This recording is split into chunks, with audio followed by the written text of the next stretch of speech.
All right, so let's jump to the drama that you are now smack dab right in the middle of it. So Oops. you make the decision. Sorry, you make the decision to pull Charity aside and call out Brayden. Let's just kind of talk through that. What you were thinking. Do you regret it? Yeah, take us back to Warwick's on the one-on-one, and you're hearing Brayden talk about his relationship with Charity, kind of recapping what he said, how you guys took that, and what kind of compelled you to then bring it to Charity for us.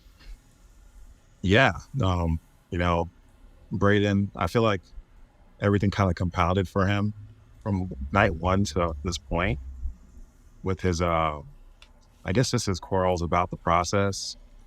And again, me having that one-on-one Charity and having those special moments, I had a strong connection with her.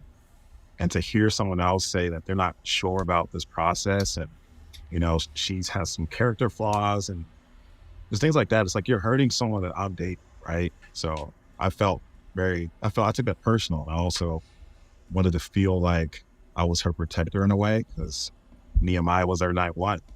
And that's someone that's important to her. But now all of a sudden she's on an island by herself and she can't talk to me. So yeah, I definitely took note of what Brayden was saying around the house, especially after this one-on-one. It's like you have a rose in your chest. What are you not sure about? That's kind of where it was. And then you got James Pierce when Sean comes in and interrupts the group date and James Pierce doesn't get his time. So it's like those things kept adding up. And I was just like, okay, like someone has a guaranteed rose. Someone's not getting time. This is not.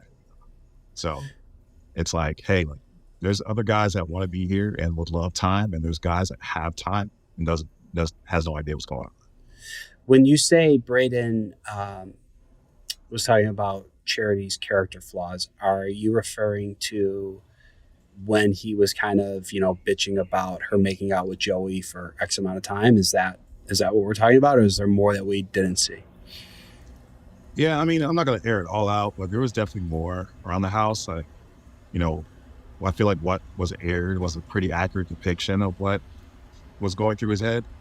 But yeah, we were on that couch after the kissing date. There's a few guys arguing, but they definitely Brayden and Adrian. It was just about like, wow, I can't believe she did that. It's like she had no idea of this date. And plus, this is her journey. This is what you signed up for. You got to lean in.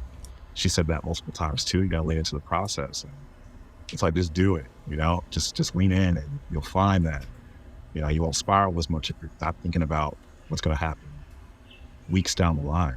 I mean, just think about what she's doing, what she's up to, and the fact that she's a bachelorette and she's trying to find her husband and also have a good time while doing it. So just, don't cause a problem. Okay, so now you're sitting with Charity. You bring it to her attention. How are you feeling in that moment? Because you're taking a risk here. Like you're calling this guy out. It also, it could screw up your potential relationship with her at the time. So like, what's going through your mind when all this is going down? Yeah, that's a great question. I mean, I feel like there was so much going through my head there. It's been a while since I've seen Charity, number one. So I was really just trying to keep the romance alive and also, our chemistry as well. But at the same time, in the back of my head, I was like, I have an objective. I need to come forward with something because I want to put my words into actions as her protector. And it was just like, it was conflicting at first, but once I sat down and I was talking to her and I realized that she was tired, like she has to talk to these guys, forgetting names, etc. It's like, okay, like you're trying so hard to do all this and then you got someone that just kind of like ridiculed. So it was easy at that point once we had our first portion of our talk to just say, okay, hey, look, like you're such an incredible woman. This guy is screwing you in the background, basically. Something that you can't see. And I'm noticing this stuff around the house and I just want you to know you can make your own decision. But I'll leave you with that. But then hearing that he was kind of like, so, obviously I'm not there, so I don't know what he's saying. But as a viewer watching it, it's not like he's hiding much from Charity. Like, we're kind of watching him be pretty open with the fact that he may not be ready for an engagement. So do you, like, I guess what I'm saying, like, do you think, like, do you think watching it back and seeing how open he was with Charity, that maybe she knew that? Or do you feel like you were hearing a lot more behind the scenes that you were like, no, you're not hearing the whole story? Yeah, watching it back, like the power of hindsight is crazy, right? But watching it back, I realized from what was shown that what he was telling us was not matching up to Charity at all. Like, he was very open with Charity. He was saying, his concerns about the process, but, in the background, he was talking more about, packing his bags and how this is not going to work. Like how, it's like her dating 20 of my friends. Like, I was on the balcony one day and he was just like, I don't know if it's going to work. And I'm like, I just got back from my one-on-one. What?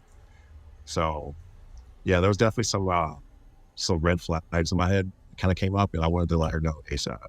Yeah, you're like, it might not work for you, dude, but I had a really good date, so I don't know what you're talking about.